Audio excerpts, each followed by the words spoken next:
I want to push this along to you guys, and many of you out there who are correctional professionals around the world may or may not agree with me. In some countries, the use of segregation is non punitive. It's not something where somebody's placed in a segregation for anything other than that's the only space you have available, or it's an administrative measure before figuring somebody out and classifying them so they can be placed in some type of either general population or whatever type of correctional style you operate in your jurisdiction or country. Here in the US, they use it as punishment. Segregation in many jurisdictions in the US is used as punishment, and it's got to stop.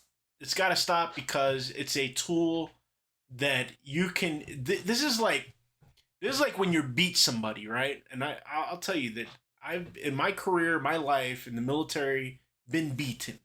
I've been in situations as a young enlisted person where either I was beaten physically or emotionally, especially in the military. And you can only beat somebody so much till finally something happens with them. And there are a lot of different things that can happen, a lot of unintended, you know, routes a person can go mentally, emotionally, and spiritually. You start breaking people, that becomes a bigger problem than a person that had committed a crime and has behavioral issues and or even has mental health or medical issues, underlying issues that you don't know of. And putting them in segregation compounds those problems. Segregation, and when I was a warden for however long I did, less than a couple of years, even as a correctional administrator in the Bureau of Indian Affairs, I always treated and thought segregation is a tool to help slow things down and help everybody understand how to provide better services to that person that's in custody. It's my thought process. We don't want to punish them. We want to help them. We want to figure them out. And just because they're in a gang or they're a part of a cartel or they are a bank robber or they are a rapist, whatever the label is, it doesn't matter in jail, in a detention program. What matters is that time they're there and how they behave while they're there and the resources that we can provide to them in order to get them away or out of committing the same crimes, out of that mentality, out of that mindset, and or figuring out their underlying mental health condition, so then that way maybe that's the root cause of all this. Schizophrenics is it's a bipolar stuff. There all these different medical or mental health things have been proven to be connected to people that commit crimes like bank robbers. Um, there's just some behavior is just not normal. Okay, and yeah, the judge, the justice system, they may run with it as it being a crime, of course, but we have to really figure these people out. And the truth is, the system is literally against the person. Nobody's really trying to figure them out. I mean, some judges, I've seen some good judges where they actually send the person out for mental health evaluation in order to figure things out. But at the same point, you have prosecutors and sometimes defense attorneys that don't even help them. They just let them, like, literally, okay, they're within that label of the crime versus all the underlying mental health or mental issues they have that are attributes to their behavior. I want you to stop. I want you to stop using segregation as punishment. I want you to take that out of your policy. I want you to take segregation as a punitive action out of your policy. Segregation should be only administrative, and it should only be for a method of trying to figure out what the hell's going on with that person. There should be segregation meetings every week.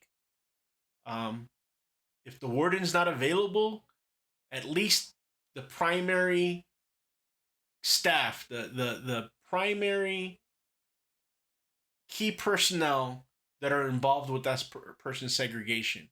I'm talking about the mental health people, medical, the security people. Everybody should be sitting down and having a meeting and discussing that one person situation and figuring out and putting together and piecing a puzzle with reference to how can you provide better services for them, okay, at least while they're there, and recording the behavior so that the courts are aware, so then that way the courts can also understand that there is a need for some intervention. Just take out punitive actions as it pertains to segregation. Do not put somebody in segregation for punishment, and rethink your policy, because you're only hurting yourself, you're hurting your program, you're losing legitimacy. A lot of people that are put in segregation over and over again, they get to a point that they like it. They've been broken. And they actually prefer being in segregation than be in general population or be in programs. So you got to rethink it. It's time for America specifically. Other countries may not do this, but I know in the United States we do it, and it's like literally we're shooting ourselves in the foot, and we only have one foot to walk on. So if you can get that analogy, just my thoughts. uh, it's got to stop. And those of you out there that were inmates that have been in segregation and have input with reference to what you went through, share it with me. Let us know. I would love to do a deep dive. I would do put your information out there anonymously, as far as you don't have to provide a name, but you can provide your experience. And this is a method of continuous improvement, quality improvement, being able to figure out how corrections, how detention operations can provide better focused resources for people that in most instances are the most vulnerable when it comes to our population. People that are going through stuff emotionally, mentally, even medical issues that contribute to them getting locked up. And I can share hundreds of stories with reference to diabetics getting locked up for DUI or disorderly conduct. And I could share many videos, even recently, of diabetics that died while in custody in segregation because staff failed to understand and focus on the root cause of the problem. Looking forward to your input. Talk to you guys soon.